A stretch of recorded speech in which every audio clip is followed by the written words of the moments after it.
Hello students, I am back with a new topic. और आज का हमारा टॉपिक है पैनिक डिसऑर्डर। सो ये पैनिक डिसऑर्डर के बारे में आप लोगों ने सुना ज़रूर होगा और हो सकता है पेशेंट भी कोई देखा हो कभी अपनी आम लाइफ में। तो आज इसी के बारे में हम डीपली जानते हैं क्या होता है पैनिक डिसऑर्डर। सो पैनिक डिसऑर्डर से रिलेटेड कुछ कॉमन सिम्टम्स होते हैं, पहले उनको समझ लेते हैं, डिटेल में धीरे धीरे जाएंगे। तो एक तो है नोजिया मतलब जैसे वॉमिटिंग जैसी फीलिंग होना, उल्टी जैसे आने वाली है, मितली आना जिसे कहते हैं। दूसरा चिल्स या हॉट फ्लैशेस, अचानक से भी ऐसा लग सकता है कि बहुत तेज़ी से जो है ठंड लग रही है, या उल्टा भी हो सकता है कि बहुत गर्मी लग रही है और इसका सीज़न से कोई लेना देना नहीं है। मतलब जो चिल्स ठंड वाली फीलिंग है वो गर्मी में भी हो सकती है, और हॉट फ्लैशेस यानी एकदम से जलन वाली फीलिंग जो है वो सर्दियों में भी हो सकती है। फिर बेतहाशा स्वेटिंग होना, हाथ पैर कांपना, और हाथों या पैरों की जो उंगलियां हैं उनमें नमनेस यानी सुन्नपन होना या टिंगलिंग झंझनाहट होना, इसे टेक्निकल लैंग्वेज में पैरेस्थीसिया कहते हैं। डिजीनेस, चक्कर आना, हार्ट पल्पिटेशन मतलब हार्ट जो है, दिल जो है बहुत तेज़ी से धड़केगा, स्पीड भी ज़्यादा होगी और उसका धड़कने का इतना ज़्यादा एम्पलीट्यूड होगा जैसे लगा धार धार छाती फाड़ देगा, और चेस्ट में पेन भी हो सकता है। फिर हाइपर वेंटिलेशन मेरे ख्याल से आप लोगों को ज़्यादा नहीं पता होगा, इसको थोड़ा डिटेल में बताता हूँ। स्क्रीन पे आप देखेंगे तो किसी भी कारण से स्ट्रेस जब इकट्ठा होता है अलग अलग चीज़ों से, एक चीज़ से भी हो सकता है, जैसे कि अनएम्प्लॉयमेंट है, कोई क्रॉनिक पेन है, किसी के यहाँ नया बच्चा पैदा हुआ है, कोई छोटा बच्चा बेबी आया है, कोई और फियर है, काम का स्ट्रेस है, बीमारी है, नया जॉब लगा है उसका स्ट्रेस है, हेल्थ की प्रॉब्लम है, डिवोर्स हुआ है, कोई बुली करता है, कोई डेथ हुई है, कुछ भी कारण हो सकते हैं। ये सब मिलके जो है स्ट्रेस पैदा करेंगे। और फिर इससे जो है जब बहुत ज़्यादा स्ट्रेस हो जाता है तो हाइपर वेंटिलेशन होता है। तो हाइपर वेंटिलेशन में क्या होता है कि सांस जो है बहुत तेज़ी से व्यक्ति ले रहा होता है, बहुत डीप लेने की कोशिश कर रहा होता है, और पर वो ले नहीं पा रहा होता ढंग से, तो उससे फिर उसको ऐसा लगता है जैसे उसकी तबीयत ठीक नहीं है। और फिर जो है एंग्जाइटी होती है तो फिर और ज़्यादा हाइपर वेंटिलेशन होता है। तो और हाइपर वेंटिलेशन होता है तो और सिम्टम्स इंक्रीज करता है, तो ऐसा ये साइक्लिक वे में बढ़ता जाता है। सो हाइपर वेंटिलेशन भी जो है एक सिम्टम है पैनिक अटैक का। तो अब पहले समझते हैं पैनिक डिसऑर्डर क्या है। पैनिक अटैक और पैनिक डिसऑर्डर सेम चीज़ नहीं है, ये दोनों अलग अलग चीज़ें हैं। तो पैनिक अटैक तो सिम्टम्स मैंने बता दिए। अब पैनिक डिसऑर्डर ये है कि फियर ऑफ फियर, मतलब पैनिक अटैक होगा इस बात का फियर है। कभी किसी को एक पैनिक अटैक हुआ और पैनिक अटैक होने के बाद में वो ठीक भी हो गया। पैनिक अटैक के सिम्टम जो है मुश्किल से 5 से 10 मिनट में एकदम पीक कर जाते हैं। अचानक ही उसको लगेगा कि थोड़ा सा कुछ है, और फिर विदिन 5 to 10 मिनट जो है सारे या कुछ सिम्टम इतने सीवियर हो जाएंगे कि आदमी एकदम जो है घबराने लग जाएगा। अभी और डेप्थ में हम देखेंगे सिम्टम्स। तो वो एक बार अटैक आ गया पैनिक का, तो फिर अब उसको ये डर होता है कि दोबारा ना आए। तो अब ये जो फियर ऑफ फियर है, ये जो है पैनिक डिसऑर्डर है। आगे हम डायग्नोस्टिक क्राइटेरिया देखेंगे। तो इसमें फिर क्या होता है, व्यक्ति जो है उस फियर की वजह से, फियर ऑफ फियर की वजह से कि फिर पैनिक अटैक ना हो, वो उन सिचुएशंस को अवॉइड करने लग जाता है जिनसे उसको लगता है कि उसकी एंग्जाइटी ट्रिगर होगी और फिर से पैनिक अटैक आएगा। तो ये जो है उसका जो एडेप्टेशन है, मैल एडेप्टेशन हो जाता है। अब इससे जो है उसकी लाइफस्टाइल, उसकी ज़िंदगी में जो है नेगेटिव इफेक्ट आने लग जाता है, और उसकी वजह से कभी कभी पैनिक अटैक नहीं भी हो रहा होता तो फॉल्स अलार्म उसको लगेगा कि आने वाला है, उससे घबरा जाएगा, और उसकी नॉर्मल ज़िंदगी जो है वो इफेक्ट होने लग जाएगी, उसकी नॉर्मल ज़िंदगी की फंक्शनिंग इफेक्ट होने लग जाएगी। तो ये बेसिकली पैनिक डिसऑर्डर है। पैनिक अटैक तो एक पर्टिकुलर इवेंट हो गया, और उस पैनिक अटैक की वजह से जो उसकी लाइफ में मैल एडेप्टेशन हुआ, जो नेगेटिव इफेक्ट्स आए, जो परमानेंट फियर रहने लग गया, चीज़ों को अवॉइड करने लग गया, ये पैनिक डिसऑर्डर है। तो अब जो है पैनिक डिसऑर्डर के बारे में, पैनिक से जो अटैक होता है जब, तो उसके जो सिम्टम्स होते हैं वो इतने मिलते जुलते होते हैं और डिसऑर्डर से या डिसीज से, कि कई बार जो है गलतफहमी हो जाती है कि जैसे कि उसको हार्ट अटैक हुआ। जैसे हार्ट अटैक में भी जो है पसीना बहुत आएगा, ट्रेमलिंग हो सकती है, वॉमिटिंग जैसी फीलिंग हो सकती है, चेस्ट पेन हो सकता है। तो इस टाइप के सिम्टम जब पैनिक अटैक के होते हैं तो ये गलतफहमी हो जाती है कि जैसे कि हार्ट अटैक है या ब्रेन ट्यूमर है या मल्टीपल स्क्लेरोसिस है। तो ये कई बार इमरजेंसी में जाके जो उनका गलत ट्रीटमेंट भी होने लग जाता है अगर कोई कॉम्पिटेंट और एक्सपीरियंस डॉक्टर नहीं है। तो अब जो है जो एंजाइटी बेसिकली इंसान को हो रही है पैनिक अटैक की वजह से, उससे फिजिकल सिम्टम्स आते हैं। जो फिजिकल सिम्टम्स हैं वो एंजाइटी की वजह से आ रहे हैं, ना कि कोई बायोलॉजिकल रीज़न है उसका। तो ये की चीज़ है। फिर पैनिक अटैक के कारण क्या है? एक तो हाइपर वेंटिलेशन मैंने बताया है आपको कि हाइपर वेंटिलेशन होगा अलग अलग तरह के जो है स्ट्रेस हैं उनकी वजह से। तो या तो ब्रीदिंग जो है बहुत जल्दी लेने लगेगा या बहुत ज़्यादा डीपली लेने लगेगा, या शैलो मतलब ऊपर ऊपर से ऐसे करने लग जाएगा, पूरी गहरी सांस ही नहीं ले पाएगा, प्रॉपर ले नहीं पाएगा, तो उससे हाइपर वेंटिलेशन होगा। कोई मेजर स्ट्रेस है लाइफ में जो मैंने अभी बताए थे, जेनेटिक्स पेरेंट्स को है या कोई रिलेटिव्स को है तो भी, या एक हाइपर सेंसिटिविटी भी हो सकती है। हाइपर सेंसिटिविटी का मतलब है कुछ लोग होते हैं वो कुछ स्टिमुलस के प्रति बहुत ज़्यादा सेंसिटिव होते हैं। जैसे फॉर एग्जांपल पेन तो सभी को होता है, लेकिन कुछ लोगों को मामूली सा कोई चोट लगेगा तो वो ऐसे इतनी ज़्यादा सेंसिटिव होते हैं, उनको लगेगा जैसे मान लो पैर में थोड़ी सी चोट लगी तो उनको ऐसा लगेगा जैसे उनका पैर ही कट गया हो बिल्कुल, तो वो बहुत हाई तौबा मचाते हैं। तो इस टाइप की जो है हाइपर सेंसिटिविटी जिसमें है तो उसको भी पैनिक अटैक हो सकता है। फिर पैनिक अटैक के सिम्टम्स अब हम डिटेल में बात करते हैं। कुछ तो मैं आपको पहले ही बता चुका हूँ, उनमें से काफ़ी रिपीट होंगे, लेकिन अब हम थोड़ा सिस्टमेटिकली चलेंगे डायग्नोसिस के हिसाब से। तो मैं जो पैनिक अटैक है, याद रखिएगा मैं पैनिक अटैक की बात कर रहा हूँ, डिसऑर्डर की नहीं। सो पैनिक अटैक के जो है 13 सिम्टम्स हो सकते हैं, जो भी हम डिस्कस करेंगे एक एक करके। 7 सिम्टम तो स्क्रीन पे हैं और 6 जो है नेक्स्ट स्लाइड में आएंगे।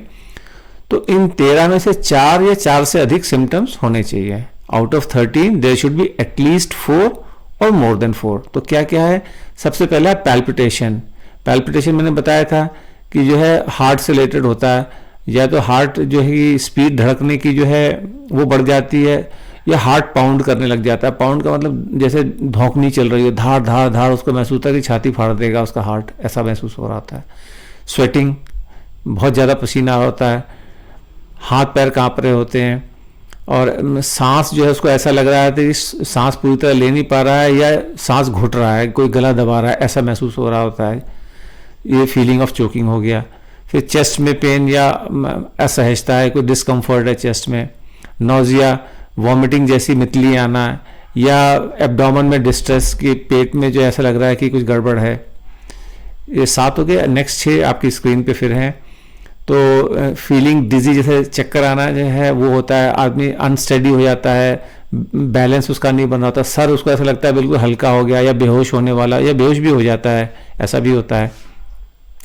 फिर जो मैंने बताया था कि चिल्स या हॉट सेंसेशन या हीट सेंसेशन, और इसका मौसम से कोई लेना देना नहीं। पैरास्थीसिया, जो हाथों पैरों की उंगलियों में नमनेस और झंझनाहट है वो हो सकता है। और डी रियलाइजेशन या डी पर्सनलाइजेशन भी हो सकता है। इसको समझिए, डी रियलाइजेशन और डी पर्सनलाइजेशन क्या है। डी रियलाइजेशन का मतलब है जो भी उसके आसपास हो रहा है उसको ये समझ में नहीं आ रहा होता ये रियल में हो रहा है, वो सपना देख रहा है, या उसका इमेजिनेशन है। ये तो हो गया डी रियलाइजेशन। और डी पर्सनलाइजेशन में उसको ऐसा महसूस हो रहा होता है जैसे वो अपनी बॉडी से बाहर निकल के सारी चीज़ें देख रहा है। जो हो रहा है वो उसको दिखाई तो दे रहा है, और उसको ये भी पता है कि रियल में हो रहा है, पर उसको ऐसा महसूस हो रहा है वो अपने जो है बॉडी है उससे बाहर आके देख रहा है। ये डीपर्सनलाइजेशन हो गया। और उसको जो है अपने ऐसा लग रहा होता है कि जैसे कि वो अपना कंट्रोल जो है लूज करने वाला है अपने ऊपर से। उसको बिल्कुल जो है ये नहीं लग रहा होता है कि वो अपने जो है कंट्रोल में है। ये अपनी बॉडी, अपने माइंड, अपने थॉट्स, उस पर से उसका कंट्रोल जो है ऐसा लग रहा होता है कि जा रहा है। देन फिर उसको ये भी लग रहा होता है कि जैसे कि वो मर जाएगा। पैनिक अटैक में कोई मरता नहीं है, बिल्कुल भी कोई चांस नहीं पैनिक अटैक में मरने के। मैंने बताया सिम्टम्स जो है 5 to 10 मिनट्स में एकदम पीक में पहुंच जाएंगे, और कोई कुछ भी नहीं करेगा तो भी जो है विद इन जो है हाफ एन आवर एकदम नॉर्मल हो जाएगा व्यक्ति, without any treatment, without any medication. लेकिन और ये बात उसको पता भी होगी, फिर भी जो है फियर ऑफ डाइंग उसको जो है महसूस हो रहा होगा। पहली बार पैनिक अटैक आया है तो नहीं पता होगा, लेकिन कई बार आ चुका है तो उसको पता होगा कि इससे जो है कोई डेथ नहीं हो सकती, लेकिन फिर भी फियर ऑफ डाइंग होगा। फिर अब डायग्नोसिस की बात करते हैं तो सिम्टम्स की बात करी तो पहला तो है 4 या 4 से ज़्यादा सिम्टम होने चाहिए पैनिक अटैक के, जो 13 हमने डिस्कस किए हैं। और दूसरा क्राइटेरिया ये है कि पहला पैनिक अटैक आने के बाद कम से कम जो है 1 महीने तक, कम से कम 1 महीने तक पहला पैनिक अटैक के बाद जो है एक या अभी जो 2 कंडीशन बोले हैं, 2 में से एक तो कम से कम होनी चाहिए, हो सकता है दोनों हो। तो एक कंडीशन तो उसको लगातार चिंता हो कि भाई अगला पैनिक अटैक आएगा तो क्या होगा, वो उसको अपने ऊपर से कंट्रोल खत्म हो जाएगा या हार्ट अटैक आ जाएगा या वो पागल हो जाएगा, ऐसा उसको लग रहा, या फिर उसमें अपने व्यवहार में, अपने बिहेवियर में या अपने डेली लाइफ में कोई मैल एडेप्टिव चेंजेस किए हुए। मैल एडेप्टिव कैसे कि जैसे अब उसको ये डर है कि बाहर जाएगा और पैनिक अटैक हुआ तो अकेला गया तो क्या होगा, कोई होगा नहीं साथ में, तो वो घर से निकलना ही बंद कर देगा। या जिस जगह पे पैनिक अटैक आया था उस टाइप की जगह पे नहीं जाएगा। मान लो कि उसको लिफ्ट में जो है पैनिक अटैक आया था, लिफ्ट यूज़ करना बंद कर देगा। या भीड़ में आया था तो भीड़ वाली जगह जाना बंद कर देगा। ऐसे कुछ भी मैल एडेप्टिव वो कर सकता है। और तीसरा जो है क्राइटेरिया डायग्नोसिस का है कि जो उसका जो भी ये सिम्टम्स हैं, ये सिम्टम्स जो है किसी फिजियोलॉजिकल सब्सटेंस की वजह से नहीं हो रहे हों।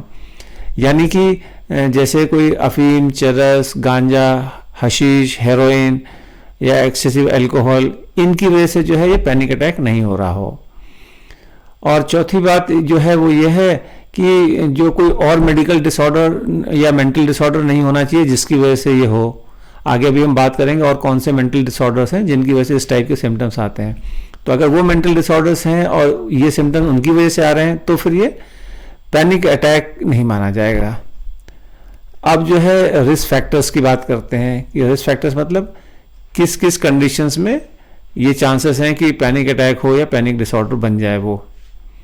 तो अभी जो मैं बताया था, कई मेंटल डिसऑर्डर्स ऐसे हैं जिनमें ये सिम्टम्स हो सकते हैं, जैसे कि पोस्ट ट्रॉमेटिक स्ट्रेस डिसऑर्डर, जिसे शॉर्ट में PTSD कहते हैं, OCD obsessive compulsive disorder, GAD general anxiety disorder, social anxiety disorder, agoraphobia, और भी अलग तरह के स्पेसिफिक फोबिया हो सकते हैं जैसे फियर ऑफ थंडरस्टॉर्म, इस टाइप के कोई भी हो सकते हैं। तो जिनको ये ऑलरेडी मेंटल डिसऑर्डर्स हैं तो उनको रिस्क रहता है कि पैनिक डिसऑर्डर होने का, क्योंकि क्या ये जो जितने भी डिसऑर्डर्स मैंने अभी बताए, इनसे रिलेटेड कोई स्टिमुलस या सिचुएशन आने पे उसको वो सिम्टम्स आने लग जाएंगे जो पैनिक अटैक के हैं। वो सिम्टम्स आ रहे होंगे इन डिसऑर्डर की वजह से, लेकिन उसको लगेगा कि ये तो मुझे जो है पैनिक अटैक आ रहा है, तो वो स्ट्रेस आएगा किसी पर्टिकुलर सिचुएशन की वजह से, लेकिन वो सोचेगा कि पैनिक अटैक आ रहा है और वो जो है बिल्कुल पैनिक अटैक वाली सिचुएशन में चला जाएगा। जैसे एग्जांपल देते हैं, जैसे PTSD है, पोस्ट ट्रॉमेटिक स्ट्रेस डिसऑर्डर है। तो मान लीजिए किसी को कोई कार एक्सीडेंट के बाद PTSD हुआ, तो वो अगर जो है कार देख के उसको जो है स्ट्रेस या एंजाइटी हो रही है, वो तो PTSD की वजह से है, लेकिन वो जो एंजाइटी हो रही है वो इंसान मानेगा कि उसको जो पैनिक जो है अटैक आने वाला है, जबकि उसका पैनिक से कोई लेना देना नहीं होगा, वो तो PTSD की वजह से हो रहा है। तो और वो जो है फिर symptoms full blown panic attack के आ जाएंगे। दूसरा एग्जांपल, किसी को सोशल एंजाइटी डिसऑर्डर है और बहुत सारे लोग इकट्ठे कहीं हो रहे हैं, वहाँ पे उसको जाना पड़ा, तो अब ये सोशल एंजाइटी की वजह से जो है उसको एंजाइटी बढ़ रही है, लेकिन वो पैनिक अटैक उसको आ जाएगा और ज़्यादा लोग देखकर। तो इस तरह से जो है जिनको ये डिसऑर्डर्स हैं उनको जो है पैनिक अटैक और पैनिक डिसऑर्डर होने के चांसेस रिस्क ज़्यादा है। फिर अगर नेगेटिव चाइल्डहुड एक्सपीरियंसेस, जैसे बच्चे का बचपन में सेक्सुअल अब्यूज़ हुआ है या फिजिकल अब्यूज़ हुआ या इमोशनल अब्यूज़ हुआ है, मेंटल अब्यूज़ हुआ है या ट्रॉमा फेस किया है, तो भी रिस्क है उसको पैनिक डिसऑर्डर होने का। या रिलेशनशिप में कोई बहुत हाई स्ट्रेस हो या हेल्थ इश्यूज़ हो, उससे भी जो है हो सकता है।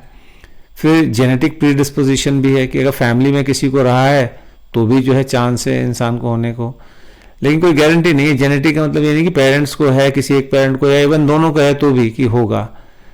जीन्स ये होना एक बात है और वो डिसऑर्डर होना दूसरी बात है। जीन्स खाली जो है प्रोबेबिलिटी बढ़ाते हैं। प्रोबेबिलिटी मतलब संभावना, कि अगर जीन्स हैं तो प्रोबेबिलिटी ज़्यादा है होने के, लेकिन गारंटी नहीं है। जीन और एनवायरनमेंट का इंटरेक्शन डिसाइड करेगा कि जीन एक्सप्रेस होगा या नहीं होगा।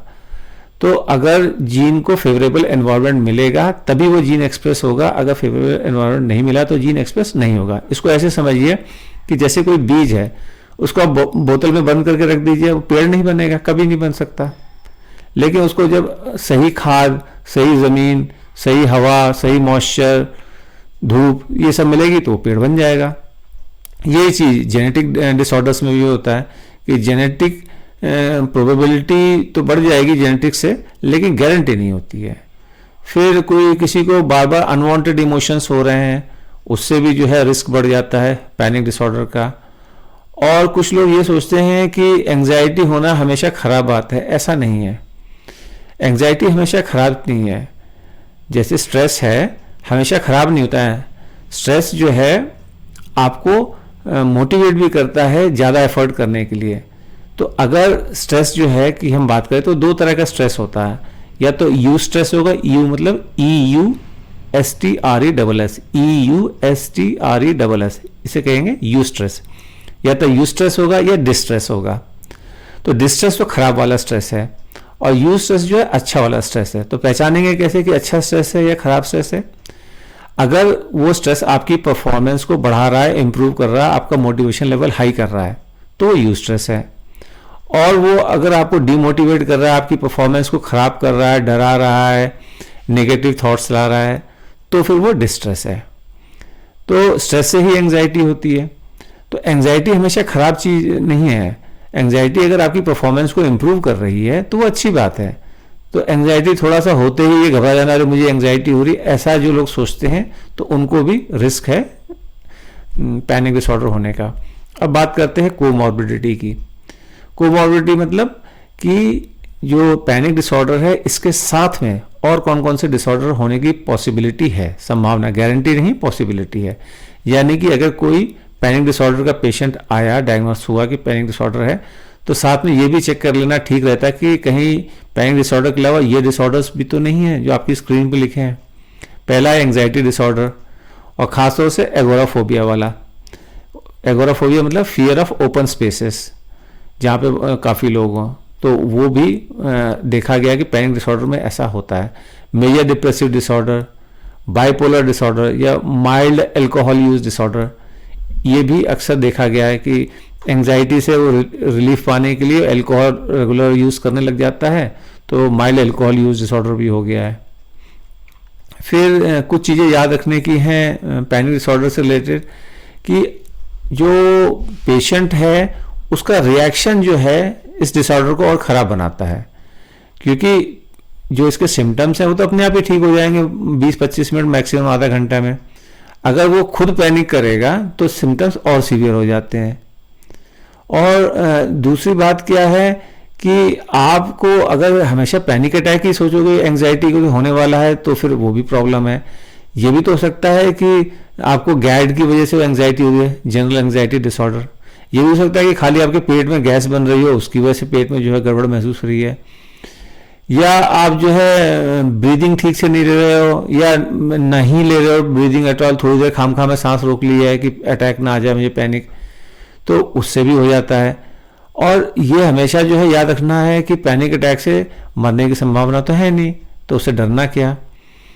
और एक चीज़ खास और है कि कभी भी ये कोशिश नहीं करनी चाहिए कि पैनिक जो डिसऑर्डर हो गया तो बस मैं अपने आप खुद ही ठीक कर लूँगा, हाँ मैं डरना बंद करूँगा, नहीं।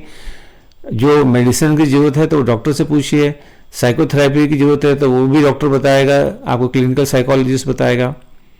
तो आपको जो है हेल्प लेनी चाहिए। अगर पैनिक डिसऑर्डर किसी को है तो डॉक्टर की, साइकोलॉजिस्ट की हेल्प लेनी चाहिए। अकेले जो है नहीं जूझना चाहिए, हेल्प लेने में कोई शर्म की बात नहीं है, लेना चाहिए। फिर अब ट्रीटमेंट की बात करें तो ट्रीटमेंट जो है सबसे पहला तो साइकोथेरेपी या टॉक थेरेपी जिसे कहते हैं वो इसमें इफेक्टिव होता है। कॉग्निटिव बिहेवियरल थेरेपी है, ये भी एक तरह की टॉक थेरेपी ही है। फिर एक्सपोजर थेरेपी। एक्सपोजर थेरेपी में क्या है, जिस सिचुएशन में पैनिक अटैक आ रहा है उस सिचुएशन में एक्सपोज किया जाता है व्यक्ति को, ताकि जो है उसके प्रति टॉलरेंस उसकी डेवलप हो। ये डॉक्टर के सुपरविजन में किया जाता है, थेरेपिस्ट के सुपरविजन में किया जाता है, अपने आप नहीं किया जाता है। फिर एक होता है सिस्टमैटिक डिसेंसिटाइजेशन। सिस्टमैटिक डिसेंसिटाइजेशन में क्या होगा, जो सिचुएशन ट्रिगर कर रही है पैनिक अटैक को, वो सिचुएशन जो है स्लोली माइल्ड करके जो है उसको उसमें एक्सपोज किया जाता है। एक्सपोजर में तो एकदम से एक्सपोज कर दिया जाता है, फ्लडिंग भी कहते हैं उसको। और सिस्टमैटिक डिसेंसिटाइजेशन में जो है हायरार्की बनाई जाती है कि सबसे लोएस्ट लेवल की जो है एंग्जाइटी कहाँ हो रही है, फिर उससे हायर लेवल की एंग्जाइटी कहाँ हो रही है, फिर उससे हायर लेवल की कहाँ हो रही है, फिर उससे हायर लेवल की कहाँ हो रही है। तो फिर बॉडी को पूरा जो है रिलैक्स किया जाता है रिलैक्सेशन टेक्निक से। फिर सबसे लोएस्ट वाले जो एंग्जाइटी क्रिएटिंग जो स्टिमुलस है उससे एक्सपोज किया जाता है। फिर जब उसको जो है नहीं ट्रिगर होता है पैनिक अटैक, यानी कि बॉडी अब यूज टू हो गई है, फिर जो है उसको नेक्स्ट लेवल का जो है स्टिमुलस से एक्सपोज किया जाता है। ऐसे ग्रेजुअली करते आते हैं जब तक कि हाईएस्ट लेवल का जो स्टिमुलस है उसमें भी उसको कोई इफेक्ट ना हो। तो ये सिस्टमैटिक डिसेंसिटाइजेशन है। फिर मेडिकेशन में एंग्जियोलाइटिक्स, एंटी डिप्रेसेंट जो है वो दी जाते हैं, पर ये देंगे साइकियाट्रिस्ट ही, साइकोलॉजिस्ट नहीं दे सकता है। फिर पेशेंट को जो है रिलैक्सेशन टेक्निक सिखाई जाती है, जैसे मेडिटेशन है, योग है, प्राणायाम है, यानी कि ब्रीदिंग एक्सरसाइजेस और एक्सरसाइजेस फिजिकल वाली ये भी।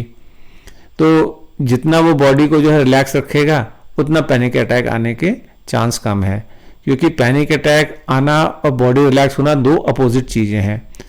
तो ऐसा इम्पॉसिबल है कि बॉडी रिलैक्स हो कम्प्लीटली और पैनिक अटैक भी आ जाए। तो जितना रिलैक्सेशन नॉर्मल उसका रहेगा, बेस लेवल रिलैक्सेशन का जितना हाई होगा उतना जो है चांसेस कम है पैनिक अटैक आने के। तो अब पैनिक अटैक आने पे इंसान करे क्या? तो उसको जो है सबसे पहले तो अपना अटेंशन जो है पैनिक अटैक से हटाना चाहिए। कॉन्स्टेंटली उसकी तरफ ना सोचने लग जाए कि अरे मुझे पैनिक अटैक आने वाला, अब ये हो रहा, अब वो होगा, इसके बाद में ऐसा होगा, फिर ऐसा हो जाएगा। वहाँ से अटेंशन हटाना है और किसी पॉजिटिव चीज़ पे लगाना है। फिर जो है स्लो और डीप ब्रीदिंग लेनी है। ब्रीदिंग जो है धीरे से लेनी है और डीप लेनी है। फिर जो है मुंह पे कुछ पानी के छींटे डालिए, तो पानी के छींटे डालने से भी जो है आराम मिलता है। और खुद को ये रिमाइंड कराना चाहिए कि पैनिक अटैक इससे कोई मरता नहीं है, मुझे चिंता करने की ज़रूरत नहीं है। और अगर सिचुएशन परमिट कर रही तो माइल्ड एक्सरसाइज करें, माइल्ड, ज़्यादा नहीं, तो माइल्ड एक्सरसाइज करेंगे तो उससे भी जो है एक तो ध्यान डाइवर्ट होता है और पैनिक जो है अटैक वो एवर्ट हो जाता है, नहीं आता है। फिर फाइनली पैनिक डिसऑर्डर के बारे में कि पैनिक डिसऑर्डर जिसको होता है तो उसकी नॉर्मल लाइफ तो डिस्टर्ब हो जाती है, उसमें प्रॉब्लम आती है, उसका रूटीन नॉर्मल है जो वो डिस्टर्ब होता है, सफ़र करता है आदमी, काफ़ी होपलेस फील करता है। लेकिन रिसर्च में ये देखा गया है कि केवल थेरेपी से भी और थेरेपी के अलावा थेरेपी के साथ में मेडिसिन देने से भी तो काफ़ी इफेक्टिव जो है ट्रीटमेंट होता है पैनिक डिसऑर्डर का। और जो लोग रेगुलर ट्रीटमेंट लेते हैं, प्रॉपर ट्रीटमेंट लेते हैं, तो काफ़ी हद तक जो अपने सिम्टम्स को रिजॉल्व कर लेते हैं, ठीक कर लेते हैं और अपनी क्वालिटी ऑफ लाइफ को इम्प्रूव कर लेते हैं। तो कोई भी मेंटल डिसऑर्डर जो है ऐसा नहीं सोचना चाहिए कि वो हो गया है तो बस ज़िंदगी ख़त्म। एक से एक सीरियस मेंटल डिसऑर्डर्स जैसे कि ओसीडी है, स्किज़ोफ्रेनिया है, वो भी लोगों को होता है, वो बड़ी शानदार ज़िंदगी जीते हैं, सोसाइटी को कंट्रीब्यूट करते हैं। तो पैनिक डिसऑर्डर तो इतना कोई सीरियस डिसऑर्डर है भी नहीं, तो वो थॉट जो है नहीं लाना चाहिए। इसके साथ ही जो मेरा सेशन जो है आज का ख़त्म होता है पैनिक डिसऑर्डर पे। मुझे उम्मीद है कि आपको नई जानकारियाँ मिली होंगी, नए तरीके से सोचने को मिला होगा। तो आज का सेशन ख़त्म करते हैं, मिलते हैं एक और वीडियो के साथ में। Thank you very much for watching the video. हंसते रहिए, मुस्कुराते रहिए, फिर मिलते हैं।